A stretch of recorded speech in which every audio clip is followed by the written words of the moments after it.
Assalamualaikum warahmatullahi wabarakatuh. Kita masuk ke pertemuan keberapa sekarang ya?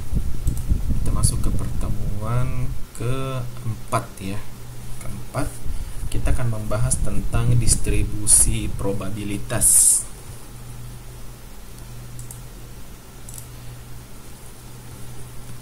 Untuk kompetensinya mata kuliah materi ini ada dua.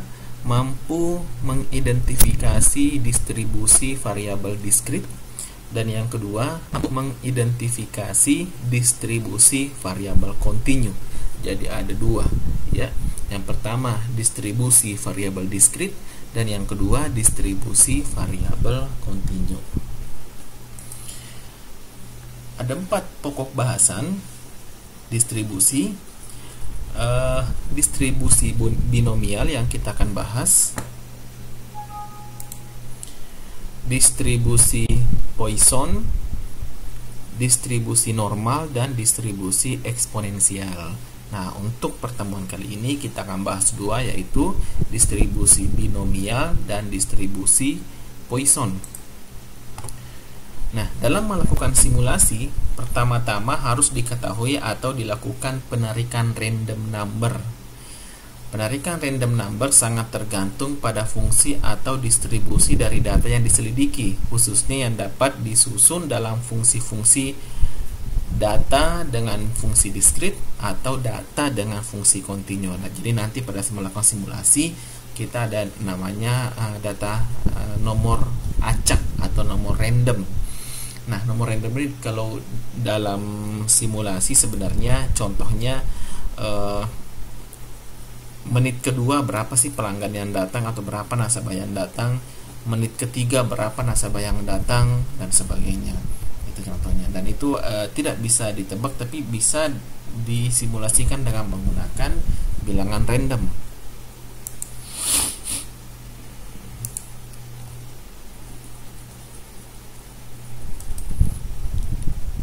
Kita masuk atau memulai dengan konsep variabel acak. Variabel acak adalah suatu fungsi yang menghubungkan suatu bilangan real dengan setiap unsur dalam ruang sampel. Variabel acak ini maksudnya variabel random ya. Bila suatu ruang sampel berisi sejumlah kemungkinan terhingga atau urutan yang tidak terbatas dengan unsur sebanyak jumlah bilangan bulat, ruang sampel model ini disebut sebagai ruang sampel diskrit. Nah, minggu lalu kita belajar perbedaan antara diskrit dengan kontinu ya. Bila suatu ruang sampel berisi sejumlah kemungkinan tak terhingga yang sama dengan jumlah titik-titik dalam sebuah segmen garis, ruang sampel model ini disebut ruang sampel kontinu, jadi berterusan ya. Variabel acak diskrit bila himpunan keluarannya dapat dihitung. Variabel acak, nah jadi kalau variabel acak diskrit bila himpunan keluarannya dapat dihitung.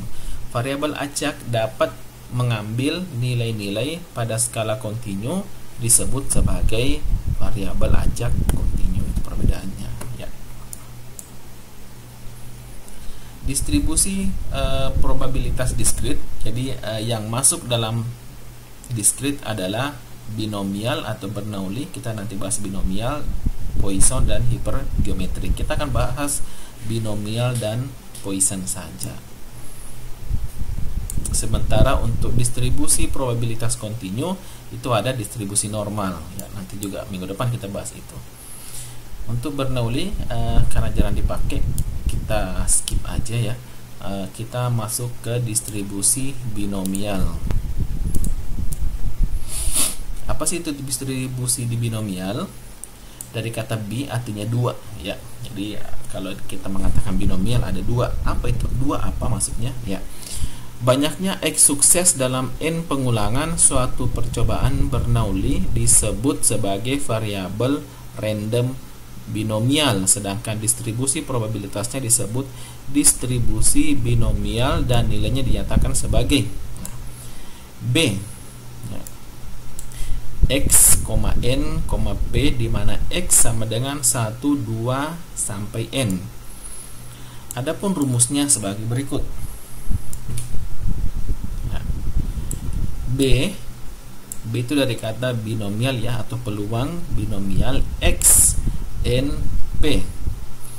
X itu adalah variabel acaknya. Rumusnya adalah C NX kali P pangkat X dikali Q pangkat N dikurang X, untuk X sama dengan 0, 1, 2, 3, dan seterusnya.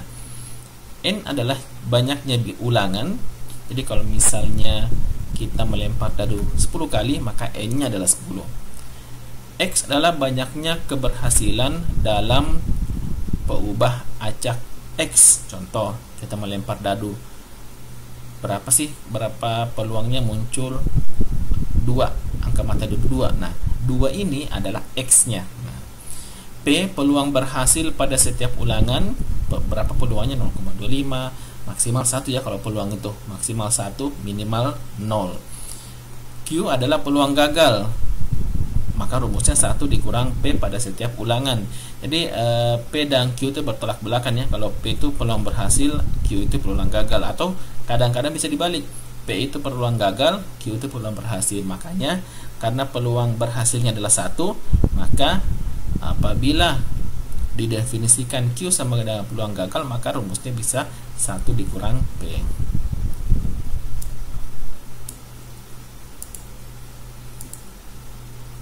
Contoh. Nah, ini contoh. Tentukan peluang mendapatkan mata 1 muncul 3 kali pada pelemparan 5 kali sebuah dadu setimbang. Jadi dadu itu ada matanya ya, 1, 2, 3, 4, 5, sampai 6.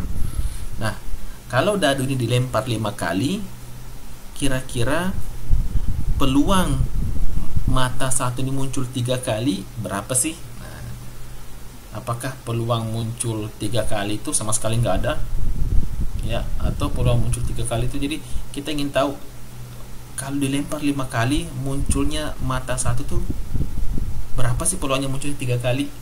Maksudnya 3 kali sini, kalau peluangnya 1 berarti 3 kali muncul mata 1. Kalau peluangnya 0,5 berarti mata 1 munculnya itu paling 2 atau 1. Bagaimana cara menghitungnya?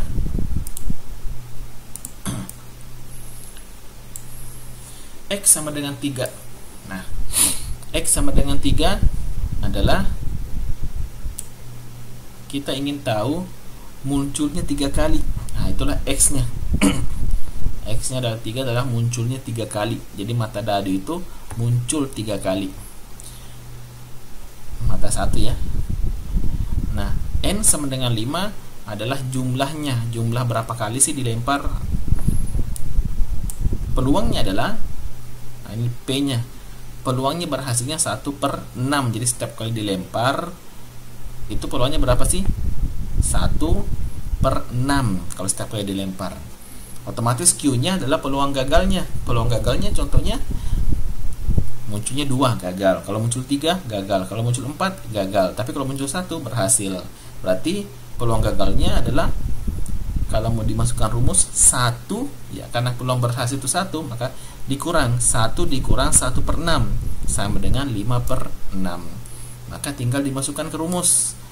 Rumusnya adalah BXNP sama dengan C. Jadi kalau misalnya melihat rumus seperti ini, sebentar, ini cuma sampai 10 menit ya software ini, jadi kita stop dulu sampai di sana, kita lanjut lagi di video yang kedua.